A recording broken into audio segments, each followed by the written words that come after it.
Hey dolls, hey girlies, it's me, Namaris. Welcome back to my video. It's been a long time. It's been about 3 weeks since I've done my last video, but we're here, girls. We're back, dolls. So in this video, I want to talk about chapters 5 and 6. 5 is physical appearance and impressions of the body, and chapter 6 is body alterations and coverings. In this chapter, or this video, I want to talk about 4 different things because I'm gonna be real with y'all. I hate reading for class. I hate reading chapters. I think they're a waste of my time. I know that they're a form of learning, but I just hate it. I hate reading like 30 chapters. I'm gonna tell you, maybe 30 pages for class. But to be completely honest with you, I've actually really enjoyed reading this book. I think it's so interesting and so informative. It really kept my attention. Like, I was laughing the entire time I was reading 5 and 6 because they were so funny. I don't know what I found funny about them, but it was just so funny and so interesting that it just kept my attention. And so in this video, I want to talk about 4 different things: physical attractiveness, hairstyles, body mods and tattoos, and clothing. So the first one we'll talk about is obviously physical attractiveness. With this, I want to start off with myself first. So when I was growing up, my parents instilled in me the fact that you gotta look good, you gotta smell good, because if you do those 2 things, you're gonna feel good. And people are gonna want to talk to you, people want to come to you if you look good. And so, growing up, your hair had to look nice, you had to look presentable. If you wore makeup, your makeup looked good, you don't look like a clown. If your clothing looked good, like, there was no stains, it didn't look ratty or dirty or anything like that.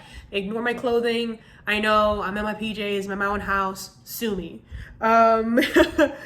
Your shoes look good, like your outfit looks good. You just look good. If you look good, you're gonna feel good, and people are gonna want to talk to you. And people may see that as being vain, but it's a double-edged sword. If you want to look good and that's your main priority, you may be perceived as vain, but that's just something that I was taught growing up. And I know I have 2 nephews, and the same thing goes to them. Like, my sister teaching them to look good, to look presentable, have your hair done, just look good and feel good. And I feel like that's something, like, in the chapter talks about sexual attractiveness or sexual appeal. And for me personally, like, that's the thing that I look in partners is, do you look presentable? Do you look good? Because first impressions are a big thing.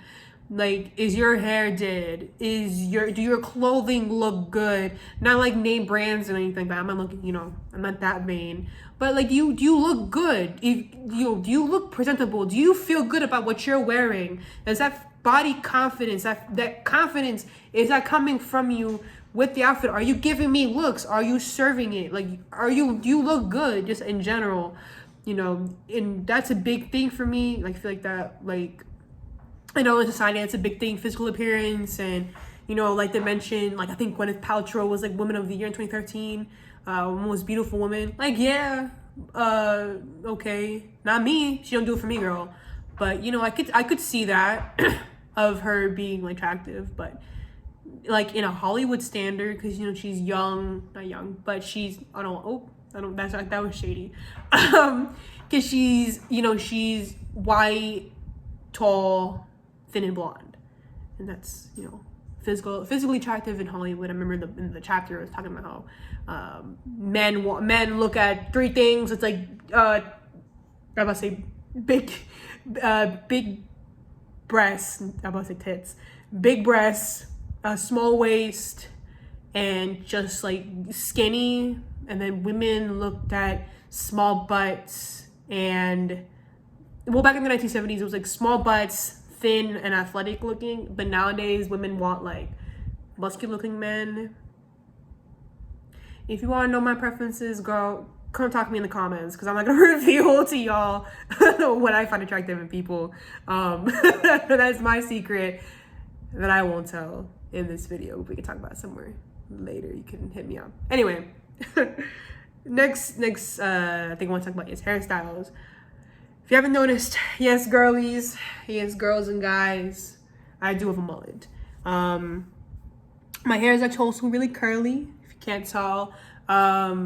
I cut my hair short for the first time in junior year of high school, and to be completely honest, like I never really felt comfortable with long hair. I always had it up in a ponytail. I never really had it down. Never really knew how to style it. And so I begged my mom to let me cut my hair. My mom's so dramatic. She had nightmares about, you know, me cutting my hair short, not looking good. And she was trying to dissuade me and cutting my hair short, but eventually I did it. And I actually really liked it. I felt more confident when I cut my hair short. I really like my hair this certain length. I like, before the mullet, I had an undercut, which I also really liked. But I like the mullet. I think it's great that it's coming back. I think it's a great hairstyle. I think it looks good on most anybody. You know, if you want to rock a mullet, go ahead, girl. Jump on the train. I encourage you. You know, hairstyles, you know, anyone can have anything. You know, you could have, women can have shaved heads, men can have long hair and long blue hair. Women can also have like buzz cuts. Women can have rat tails. You know, men can have long, beautiful hair. You know, you could do whatever you want. I don't think there's no one's stopping you if you have an alternative hairstyle, except maybe jobs, which I find kind of stupid. Like, girl, let me color my hair a little bit. As long as it's not like anything offensive. If I have hot pink hair, let me have hot pink hair, girl. I want to rock it. Anyway, next thing I want to talk about is body mod and tattoos. But one small thing I do want to talk about before I talk about body mod and tattoos is additions, which is something that is talked about in chapter 6. And it talks about like false breast and padded bras and like skin tan creams and lotions. The one thing I want to talk about that it wasn't mentioned was binders. So that's something that gender non-conforming people will wear. Sometimes non-binary people, transgender people, or just like butch people in general who want to have like a more smaller breast, or just to remove the appearance of a breast. And me personally, sometimes I do wear a binder just to give my body a more of an illusion of a male body, or like just to tuck my breasts away. Because sometimes, like if I'm wearing like a button down, for example, I feel like breasts kind of ruin the silhouette of my outfit. And so I just put on the binder and smooths out my chest, appears flatter, and it makes you feel a lot better. If anyone has any more questions about that, down in the comments. Definitely talk to you more about binders. Not like a binder, like not one of these, girl. It's like, it's kind of like a sports bra, like something like this. It just flattens the chest and gives a more masculine appearance. Anyway, back to body mods, tattoos. I actually have a couple body mods. I don't know if you can tell on camera, but I do have a nose ring. I have a little ring here, and my ears are stretched. They're to a 00. Fun fact, I can put a pencil through my ear. Boom. Yes. I've been stretching my ears since middle school, 8th grade, and they're at a 00 right now, and I really like them. I've had no complaints about my stretched ears. I don't even think people notice them, to be honest. People don't really ask questions most of the time about my stretched ears because they're really not that big. I do have tattoos. I have this one. It's a switchblade. I have this tattoo, which is a matching tattoo with my best friend. I got this little Friday the 13th tattoo. And the last one is a pink triangle. The pink triangle one actually does have a meaning to it, to be honest. The pink triangle is a symbol that has been reclaimed by the gay community back in the 1940s during the Holocaust. Jewish people who were gay, they would put a pink triangle on their clothing to signify that. And during the 1980s, during the AIDS epidemic, the organization ACT UP reclaimed the symbol, a symbol of power for the gay community. Cause I wanted a tattoo that showed that I was gay, but I didn't want to be too obvious, because I don't know, I feel like it's tacky. No offense to anybody out there who may have rainbow tattoos. It's not for me, girl. But, you know, I wanted something that was real low key, and so I thought the pink triangle was perfect for that. And so I really like it. I didn't get it filled in because it looks like a scar, but like people who have body modifications, I feel like they look good. I have no complaints about them. Some of them are a choice. Like I couldn't do implants, like skin implants. Couldn't do that. I hate the smiley, and I hate the smiley piercing. I think it looks really ugly. It's just not my thing. Excuse me. Split tongues are cool. There's like a bunch of body modifications are like just not my thing, but you do you, girl. And the last thing I want to talk about is clothing. So I think clothing for me is a big part of my identity as a queer woman. It's really something that I struggled with growing up as a kid.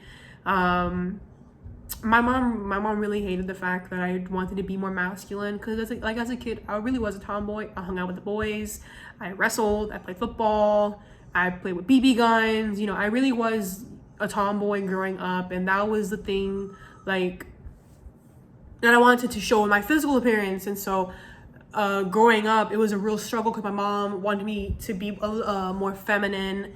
And because no one in my family, there was no women who were masculine like me. They're all really pretty, really feminine, with purses, makeup, dresses, heels, and that just wasn't my thing. Like I really truly hated wearing feminine clothing. Like it just wasn't my thing, and it was a big struggle. Like to cut my hair was a big struggle. And when I was in high school, I slowly started wearing more masculine clothing, and I started to get more into my identity, especially in college. Like when I was away from family, I could finally dress and do what I wanted, appearance wise, and that really freed me. And I feel so comfortable in my skin now. Like, I can wear boxers, I can wear men's pants, I can wear suits. I wore a suit to prom.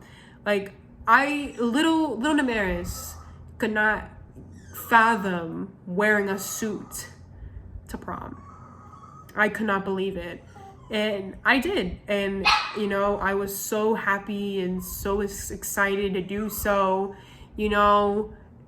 And so, like, excuse that, my dog is yelping in the background. He's signaling that I've been on this video for too long. But, clothing has been a big part of my identity and my queerness, that I just can't imagine dressing a different way. I like the way I dress, even if I do appear more. Sometimes my style goes from more Western, where I wear my cowboy boots and more Western clothing, to like I look like your dad with the Hawaiian shirts and the short shorts, or like the short 5-inch seam shorts, or I give you more punk and wear my Dead Kennedys t-shirts, or I'm just giving you whatever. And clothing, I feel like clothing is a big thing for people. I know it is for me and my identity, and I can't imagine dressing or looking differently. I'm so pleased with my physical appearance that I don't think high school or middle school me ever thought I'd be able to dress and look the way I do, but I do, and it makes me really, really happy and really, really pleased.